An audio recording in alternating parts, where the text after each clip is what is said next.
आज की इस वीडियो में हम लोग क्लास 10 की एक्सरसाइज 1.1 का जो क्वेश्चन नंबर 5 है इसको सॉल्व करेंगे। ये question examination point of view के लिए बहुत इंपॉर्टेंट क्वेश्चन है और इस क्वेश्चन पे बेस्ड आपको और भी जितने सारे क्वेश्चन मिलेंगे वो भी एग्जामिनेशन पॉइंट ऑफ व्यू के लिए बहुत इंपॉर्टेंट क्वेश्चन है। तो मैं इसके लिए या इन सारे क्वेश्चन के लिए मैं आपको एक सिंपल सा एक कॉन्सेप्ट बताने जा रहा हूँ जिसकी सहायता से आप इस तरह के सारे प्रश्नों को इजीली सॉल्व कर सकते हैं। सबसे पहले मैं आपको ये क्वेश्चन पढ़ के सुना दे रहा हूँ कि ये क्वेश्चन क्या कह रहा है। इस क्वेश्चन में हमसे ये कहा जा रहा है कि check whether 6 to the power n can end with digit 0 for any natural number n। मतलब इस क्वेश्चन में हमसे ये कहा जा रहा है कि हमें ये शो करना है कि अगर हम लोग 6 का पावर कोई नेचुरल नंबर लिख रहे हैं और इसे सॉल्व कर रहे हैं तो जो इसका यूनिट प्लेस होगा वो 0 होगा या नहीं, यही हमको दिखाना है। तो पहले आप इसका आंसर सुन लीजिए। देखिए, जब भी आप 6 का पावर कोई नेचुरल नंबर लिखेंगे और इसे सॉल्व करेंगे तो यूनिट प्लेस पे कभी भी आपको 0 नहीं मिलेगा। कैसे? जैसे मान लीजिए मैंने 6 का पावर 0 लिखा, 0 एक नेचुरल नंबर है तो 6 का पावर हमने नेचुरल नंबर लिखा। अब आप इसे सॉल्व कीजिएगा तो आपको क्या मिलेगा? 1 मिलेगा। या यूनिट प्लेस पे आपको 0 मिल रहा है? नहीं मिल रहा है। यहीं अगर 6 का पावर 1 है और इसे हम लोग सॉल्व करेंगे तो हमें 6 मिलेगा। यहाँ भी यूनिट प्लेस पे हमें 0 नहीं मिल रहा है। इसी तरह अगर हम 6 का पावर 2 को सॉल्व करेंगे तो हमें 36 मिलेगा। यहाँ भी यूनिट प्लेस पे हमें 0 नहीं मिल रहा है। और अगर हम लोग 6 के पावर 3 को सॉल्व करेंगे तो हमें 216 मिलेगा। यहाँ भी यूनिट प्लेस पे हमें 0 नहीं मिल रहा। तो यहाँ पे आप इस चीज़ को समझ गए होंगे कि अगर आप 6 का पावर कोई भी नेचुरल नंबर लिखिएगा तो यूनिट प्लेस पे आपको 0 नहीं मिलेगा। अब प्रश्न ये है कि इसे हम शो कैसे करेंगे, इसे हम प्रूफ कैसे करेंगे। तो इसके लिए मैं आपको एक सिंपल सा कॉन्सेप्ट बता रहा हूँ, आप इसको माइंड में रखिए। देखिए, आप कोई भी नंबर लिखिए। जैसे मान लीजिए मेरे पास कोई नंबर है a का पावर n। अब हमसे कोई पूछ रहा है कि a का पावर n 0 पे एंड करेगा कि नहीं। तो देखिए, a का पावर n 0 पे तभी एंड करेगा जब a के प्राइम फैक्टर में 2 और 5 दोनों प्रेजेंट हो। कहने का मतलब ये है कि कोई भी नंबर 0 पे तभी एंड करेगा जब उस नंबर के प्राइम फैक्टर में 2 और 5 दोनों प्रेजेंट हो। तो अगर a का पावर n 0 पे एंड कर रहा है तो इसका मतलब ये है कि a और n के प्राइम फैक्टर में 2 और 5 दोनों प्रेजेंट है। जैसे मैं आपको और इसे क्लियर समझा दे रहा हूँ। जैसे मान लीजिए हमारे पास a का पावर n है और इसका हमने प्राइम फैक्टर निकाला तो हमें मिला 2 to the power 5 into 5 to the power 8। अब यहाँ a के पावर n के प्राइम फैक्टर में 2 और 5 तो हमें दिखाई दे रहा है। तो इसका मतलब ये है कि a का पावर n जो है ये 0 पे एंड करेगा।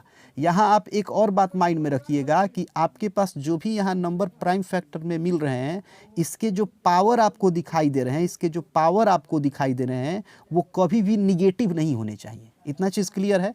तो हमने यहाँ से यही चीज़ सीखा कि कोई भी नंबर 0 पे तभी एंड होगा जब उस नंबर के प्राइम फैक्टर में 2 और 5 प्रेजेंट हो। अब यहाँ ध्यान रखिए, केवल 2 और 5 प्रेजेंट हो। ऐसा नहीं कि 2 और 5 है और उसके साथ कोई भी अनदर नंबर है तो नहीं होगा वो 0 पे एंड। 0 पे तभी एंड होगा जब उसके प्राइम फैक्टर में केवल और केवल 2 और 5 प्रेजेंट हो। अब हम लोग बात कर लेंगे अपने क्वेश्चन की। तो यहाँ पे हमारे पास है 6 का पावर n। हमें ये दिखाना है कि 6 का पावर n जो है ये 0 पे एंड होगा कि नहीं। तो 6 के पावर n का अगर हम प्राइम फैक्टर निकालें तो हमें मिलेगा 2 इंटू 3 का पावर n। फिर से सुन लीजिए, अगर हम लोग 6 टू दी पावर n का प्राइम फैक्टर निकालेंगे तो हमें मिलेगा 2 into 3 to the power n। अब यहाँ हम ये देख रहे हैं कि 6 के पावर n के प्राइम फैक्टर में हमारे पास 2 तो है लेकिन 5 प्रेजेंट नहीं है।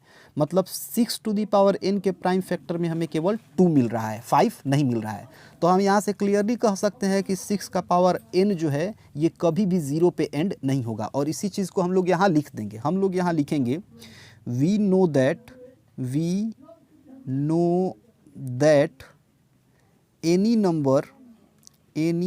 Number ends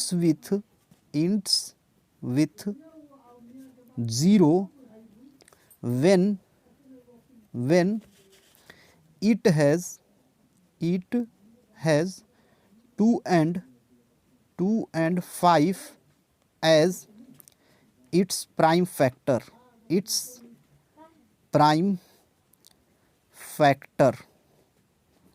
Here 6 to the power n has prime factor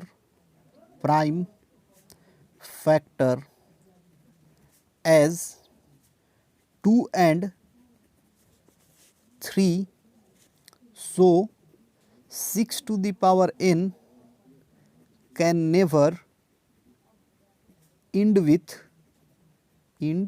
with 0। और इस तरीके से जो ये हमारा क्वेश्चन नंबर 5 था इसको हमने सॉल्व कर लिया। अब देखिए इसी पे बेस्ड आपको एनसीईआरटी के एग्जाम्पल में एक और क्वेश्चन मिलेगा, उसमें हमें ये शो करना है कि 4 टू दी पावर n जो है ये 0 पे एंड होगा कि नहीं, जहाँ n एक नेचुरल नंबर है। तो इसको भी हम लोग इसी कॉन्सेप्ट से बनाएंगे जो अभी मैंने आपको बताया। अगर आप 4 के पावर n का प्राइम फैक्टर निकालिएगा तो आपको मिलेगा 2 × 2 whole to the power n। अब देखिए 4 के पावर n के प्राइम फैक्टर में हमें क्या मिल रहा है, हमें केवल 2 मिल रहा है। तो यहाँ भी हम वही चीज़ लिखेंगे कि 4 टू दी पावर n के प्राइम फैक्टर में हमें केवल 2 मिल रहा है, और हम जानते हैं कि कोई भी नंबर 0 पे तभी एंड होगा जब उसके प्राइम फैक्टर में 2 और 5 दोनों प्रेजेंट होंगे। तो यहाँ हम क्लियरली कह सकते हैं कि 4 का पावर n जो है ये 0 पे एंड नहीं होगा। अब इसी तरीके से मान लेते हैं आपको ये क्वेश्चन मिल जाए कि 9 टू दी पावर n जो है ये 0 पे एंड होगा कि नहीं, तो ये भी नहीं होगा, क्योंकि 9 के पावर n का अगर हम प्राइम फैक्टर निकालें तो हमें मिलेगा 3 × 3 का होल का पावर n। अब यहाँ पे 9 के प्राइम फैक्टर में हमें केवल 3 मिल रहा है, जबकि कोई भी नंबर 0 पे एंड तभी होगा जब उस नंबर के प्राइम फैक्टर में 2 और 5 दोनों प्रेजेंट हो। तो यहाँ 9 के पावर n के प्राइम फैक्टर में ना तो 2 है ना तो 5 है, तो इसका मतलब 9 टू दी पावर n जो है ये 0 पे एंड नहीं होगा। तो इस तरीके से जो हमारा क्वेश्चन नंबर 5 था और इस पे जितने भी एक्स्ट्रा क्वेश्चन थे उनको मैंने आपको अच्छे से समझा दिया कि हम लोग इसे कैसे सॉल्व करेंगे। तो अगर आपको ये वीडियो अच्छी लगी हो तो इसे अपने दोस्तों के साथ शेयर कीजिए और मेरे यूट्यूब चैनल को सब्सक्राइब कीजिए।